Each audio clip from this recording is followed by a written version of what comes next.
계속해서 영성일기 쓰기 간증을 나누고 있는데요. 간증이라기보다는 소회라는 게 더 옳을 것 같습니다. 영성일기 써가면서 느끼는 점, 공통적인 의견은 요한복음이 어렵다였습니다. 어려운 게 당연하죠. 공간복음은 역사의 순서대로 이렇게 기술했다고 보면 요한복음은 재해석된 복음서이기 때문에 해석하기가 로마서만큼이나 어렵습니다. 하지만 많은 사람들이 로마서를 읽으면서 은혜가 됐다라고 하는 것처럼 복음서 중에서 사복음서가 은혜가 되는 것이 사실입니다. 왜냐하면 치열하게 묵상해야 되고 치열하게 읽어야 되고 치열하게 써가야 되기 때문에 그렇습니다. 어제 우리가 저녁에 본 워룸이라고 하는 영화도 치열하게 써가고 치열하게 말씀을 묵상하고 치열하게 기도하면서 자기 가정을 살리는 그런 영적으로 살리는 그 일들에 대해서 다룬 영화였거든요. 오늘 우리 고난의 예수님 또 부인한 베드로, 사실은 제가 제목을 부인한 베드로라고 썼지만 거기에 또한 제자가 동행한 것을 우리가 말씀을 묵상을 통해서 알 수 있게 됩니다.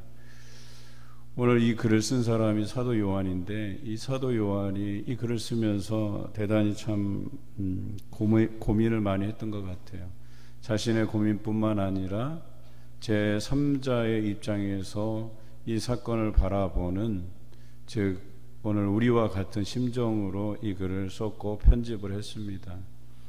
같은 사건인데도 불구하고 중간중간에 다른 이야기들을 이렇게 넣어놓고 있어요.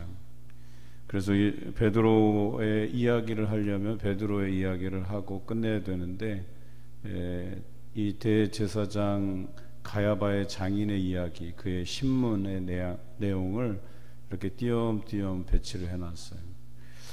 분명히 사도 요한이 이 본문에서 우리에게 말하고자 하는 뭔가 의도가 있었다는 거죠.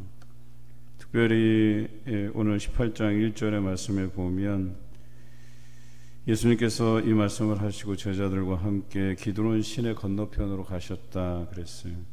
기드론 시내 건너편은 겟세마네입니다. 다른 마태복음이나 마가복음에는 겟세마네 동산이라고 그렇게 지명을 정확하게 이야기하고 있는데 왜 기드론 시내라고 했을까? 기드론 시내로 건너가면 거기 겟세마네가 있고 예수님께서 익숙하게 기도하시던 장소였고, 오늘 성경 2절에 보면 유다도 그것을 알고 있었더라라고 이야기합니다. 기드론 시내는 아마도 많은 신학자들이 생각하기에 다윗이 압살롬을 피해서 도망갈 때 거기 보면 기드론 시내를 건넜다는 표현이 있어요. 아마도 이것이 고난의 길인 것을 이제 암시적으로 표현하기 위해서 겟세마네라고 하지 않고 기드론 시내를 건너서라고 표현한 것 같습니다. 다윗도 그 압살롬에게 쫓겨나가면서 굉장히 그 힘든 여정, 목숨이 위태로운 지경에 처해 있었는데 아마도 그 고난의 부분들을 더 부각시키기 위해서 이렇게 기술하지 않았나 하는 생각을 해봅니다. 그리고 그곳에 유다가 군대와 또 대제사장들과 바리새인들의 아랫사람들, 그들이 보낸 아랫사람들을 끌고 예수 그리스도를 잡고자 했습니다. 그리고 예수님을 찾아왔을 때 예수님께서 자신을 잡으러 온 줄 아시고 누구를 찾느냐라고 물으십니다. 그리고 그 아랫사람 중에 나사렛 예수다라고 표현하죠. 나사렛 예수라고 표현한 것은 그리스도라고 표현하지 않은 것은 그가 평범한 목수의 아들일 뿐이다 라고 하는 것을 드러내기 위함이죠.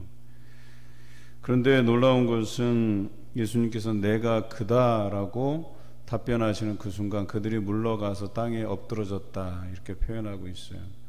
대단히 그 예수 그리스도의 그 말씀의 권위, 놀라움, 능력, 위엄을 나타내죠.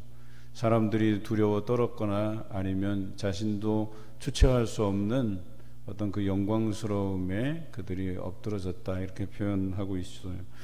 그리고 이 장면을 제자들이 보았고 특별히 베드로가 보았다는 사실이죠. 또 한 번 그들은 예수님께서 그들에게 묻죠. 누구를 찾느냐? 그들은 또 한 번 대답합니다. 그때 이 두 번 물음에 대한 부분들을 베드로가 잘 압니다. 그리고 그를 잡으려고 하는 사람들 중에 제사장의 종 말고, 대제사장의 종 말고의 귀를 베어버립니다. 그리고 예수님께서 말씀하시죠. 아버지께서 주신 잔을 내가 마시지 아니하겠느냐. 이거는 하나님께서 주신 것이기 때문에 내가 기꺼이 붙들려야 하리라고 말씀하신 것이죠. 베드로가 말고의 귀를 베어버린 이 사건이 우리의 불순종을 의미하기도 해요. 두 번씩이나 예수님께서 말씀하셨잖아요. 그 첫 번째는 그 말씀의 위험 앞에 그들이 땅에 엎드러지게 하셨단 말이에요. 말씀으로도 그들을 충분히 제압하고도 남음이 있는 예수 그리스도시죠.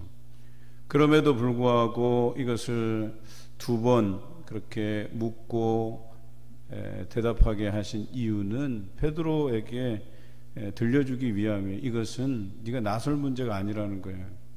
이것은 하나님의 일이라고 이야기하는 거예요. 그런데 베드로는 자기의 성급한 판단으로 나서게 된 것이죠. 그런데 8절에 보면 예수님께서 또 이렇게 말씀하세요. 나를 찾거든 이 사람들이 가는 것을 용납하라고 말씀하세요. 분명히 그냥 두라고 말씀하세요. 그럼에도 불구하고 베드로는 자신의 생각대로 행동하게 돼 있어요. 오늘 이 베드로의 불순종이 우리의 모습과도 같아요. 두 번씩이나 물으시고, 그 첫 번째 물으실 때는 그들을 땅에 엎드러지게 하신 예수님, 그리고 그들이 나를 잡으려고 하거든 평안히 가게 하라고, 용납하라고.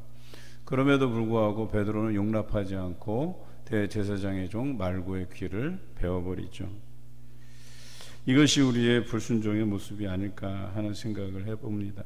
이미 여기서부터 베드로의 다굴기 전 3번 부인의 사건의 전조가 일어난 거예요. 여기서부터 베드로가 예수님을 배반하겠구나 하는 그런 암시적인 표현들이 있는 것이죠.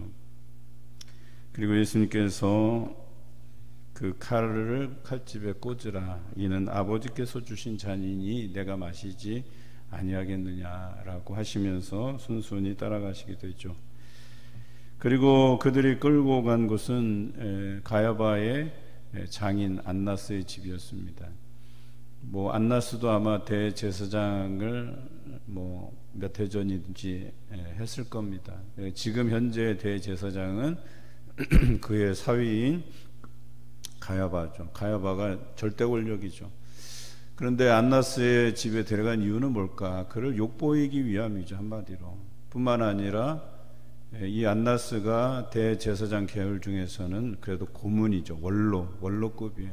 원로에게 데려가서 원로의 위신을 세워주는 거예요. 원로가 한마디 하고, 이미 예수 그리스도에 대해서는 들은 바 있고 다 아마 상세하게 아랫사람들을 통해서 다 들었을 거예요.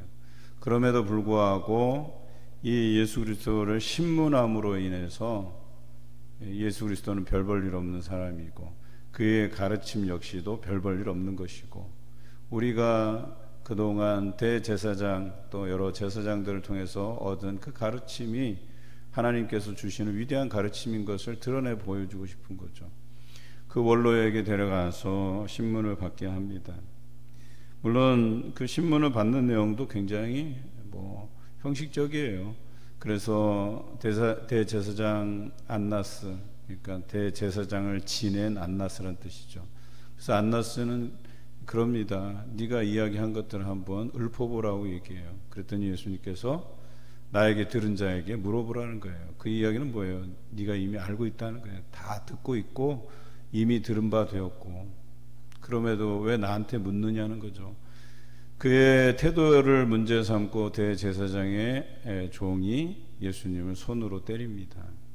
그래서 예수님께서는 내가 틀린 말 한 적이 있느냐, 그러면 증거를 대보라고 이야기하시죠. 물론 오늘 예수 그리스도의 그 여정을 중심으로 기술되어 있지만 저는 좀 다르게 한번 바라보려고 합니다.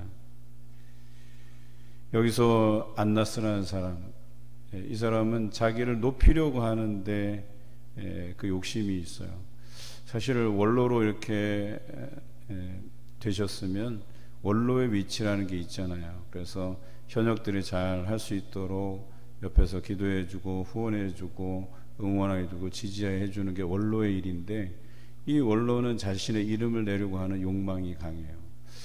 요즘 보면 목사들 중에 정치적인 입장을 표명하면서 정치적인 데 나서는 목사들이 참 있죠. 왜 그럴까? 대체적으로 다 은퇴를 몇 년 앞두고 나서 정치적인 행보를 해요. 왜냐하면 자기가 그동안 수많은 성도들의 지지 안에서 목회를 해오다가 이제 그 지지가 다 없어지거든요. 인기가, 소위 말해서 속된 말로 인기가 다 떨어져 나가는 거예요. 그러니까 어떻게든 자신에게 자신은 주목받고 싶고 주목하게 만들기 위해서라도 그런 정치적인 행보를 하게 돼요. 정말 안타까운 일이죠. 그런데 여기 나오는 안나스가 그런 사람이에요. 자신의 그런 입지, 그리고 사람들에 대한 인지도, 그리고 이름을 내려고 하는, 또 그것을 부추겨주는 가야바. 물론 장인이기 때문에 그런 것도 있지만 그 예수 그리스도를 까내리고 이제 이쪽을 높이려고 하는 이들의 의도가 뻔합니다. 저는 오늘 두 제자의 이야기를 좀 깊이 묵상하려고 합니다. 오늘 베드로와 또 다른 제자 한 사람이 예수를 따랐다라고 기록하고 있어요. 15절이죠. 그런데 이 책을 쓴 사람이 사도 요한이지 않습니까? 그런데 다른 쪽에서는 사랑하는 제자라든지 이렇게 이 사람이 사도 요한인 것을 힌트를 줘요. 그런데 여기서는 자기 이름을 싹 빼요. 사랑한다는 표현도 쓰지 않아요. 그러니까 사도 요한이 이 사건을 바라보는 관점이 궁금해져요. 그리고 베드로의 이야기를 상세하게 다루고 있어요. 그리고 이 제자는 대제사장과 아는 사람이라고 되어 있어요. 그러니까 이 권력을 진 사람과도 이렇게 친근함이 있었다는 거예요. 그래서 그 예수님이 신문하는 뜰 안까지 들어간 사람이에요. 그런데 16절에 보면 베드로는 문 밖에 서 있다라고 그랬어요. 그러니까 이것을 굉장히 자세하게 바라본 사람이 사도 요한이에요. 어찌 보면 베드로가 다굴기 전에 3번 예수님을 부인한 사건, 그리고 베드로의 그 내용들을 상세히 기술하면서 21장 마지막 장에도 예수님과의 그 대화, 내가 나를 사랑하느냐, 내 양을 먹이라 하는 이 3번의 사건들을 자세히 다루고 있는 것은 사도 요한이 이것을 바라보는 관점이 있다는 거예요. 그것은 뭐냐면 오늘 이 말씀을 바라보는 우리와도 같은 심정일 것이란 얘기죠. 자기를 사랑하는 제자로도 표현하지 않고 이름도 드러내지 않은 것은 자신의 그 부끄러운 모습들을 이 글에 담고 있다는 거예요. 제3자의 입장에서 이 사건을 바라보고 있다는 사실이죠. 오늘 우리도 마찬가지예요. 우리는 내 이름을 드러내지 않지만 이것을 사도 요한의 입장에서, 관점에서 바라보고 있다는 사실이죠. 오늘 시몬 베드로는 문 밖에 있다가 문 지키는 여종과 함께 불을 쬐고 있는 모습을 보게 됩니다. 여러분, 이 문 밖이라고 하는 게 굉장히 어정쩡한 곳이에요. 그러니까 말 그대로 깊이 개입하지도 않고, 또 그렇다고 해서 아예 관심을 끊는 것도 아니고, 적당한 거리에서 마치 외인처럼, 타인처럼, 나는 예수님과 전혀 상관없는 사람처럼 그냥 바라만 보고 있다는 사실이죠. 제가 어제 그 영화에서 이렇게 좀 웃었던 부분이 뭐냐면, 이 여인이 이제 자기의 멘토인 그 나이 지긋이 든 여성을 만날 때 이제 커피를 내와요. 그런데 이 사람의 신앙이 그렇게 뜨겁지도 않고 차갑지도 않으니까 커피도 그냥 미지근하게 타서 이렇게 내놔요. 그러니까 네가 지금 이런 처지다라고 하는 것을 알게 하기 위해서 미지근한 커피를 다 내놓으면서 나중에는 미안하다고 내가 장난 좀 쳤다고 그러는데, 여러분 이 미지근한 신앙이에요. 이 베드로가 문 밖에 딱 서서 적당한 거리에서 예수님을 바라보는 것, 그럼 그것이 사도 요한이 자신의 그 입장에서 바라본 시각이거든요. 자기는 이 뜰에 가서 자세한 부분들을 보고 목격했지만 그거는 물리적인 거리일 뿐이지 자신도 문 밖에 서 있는 베드로와 다르지 않다는 것을 이야기하고 있는 거예요. 그런데 꼭 이렇게 어정쩡한 자세를 가지고 신앙생활을 하는 사람들은 이런 문 밖에 서 있는 문 지키는 종을 만나게 돼 있어요. 근데 이 문 지키는 여종은 비아냥거려요. 너 그때 보니까 예수님의 제자였던데, 예수님 따르는 사람이었던데, 또 거기다 한 수 더 떠서 그 제사장의 종인 말고의 친척이 베드로를 보고 너 그때 거기 있던 그 사람인데, 내 친척 귀를 벤 사람인데, 이렇게 얘기해요. 그때마다 예수님을 부인하게 하죠. 그는 예수님을 부인하게 돼요. 3번씩이나 부인하게 돼요. 예수님의 말처럼. 근데 이 장면이 참 인상적이었었어요. 우리가 그렇다는 거예요.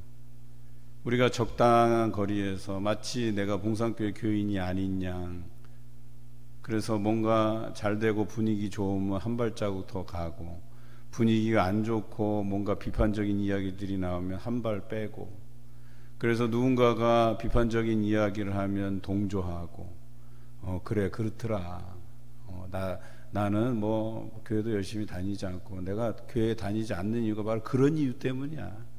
거기서 뭐 사랑도 없고 서로 다투기나 하고 자기 의견만 내세우고, 그래서 내가 열심히 하지 않는 거야 라고 하는 그 모습과 베드로의 모습이 일치한다는 거예요.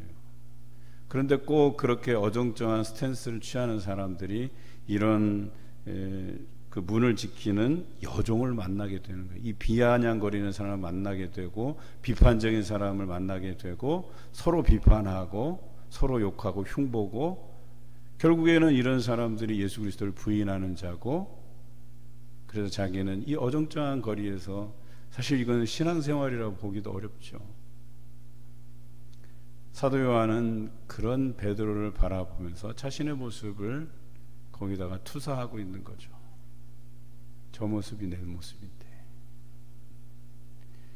그리고 내가 이런 식으로 내 이름을 드러내지 못하고 오늘 베드로의 관점에서 이것을 바라보고 있는 자신도 얼마나 실망스럽고 답답하고 그런지 몰라요. 그렇지만 이미 이것은 사도 요한이 겪은 것을 가지고 이야기하는 거예요. 그러니까 쉽게 표현하면 자기 반성의 모습을 가지고 바라보고 있다는 사실이에요. 베드로가 3번 부인했을 때 그냥 베드로의 사건으로 치부하지 않고 자기도 그 자리에 있었다는 거예요. 자기도 베드로와 다르지 않다는 거예요. 자기도 그처럼 예수님을 배반했다는 거죠.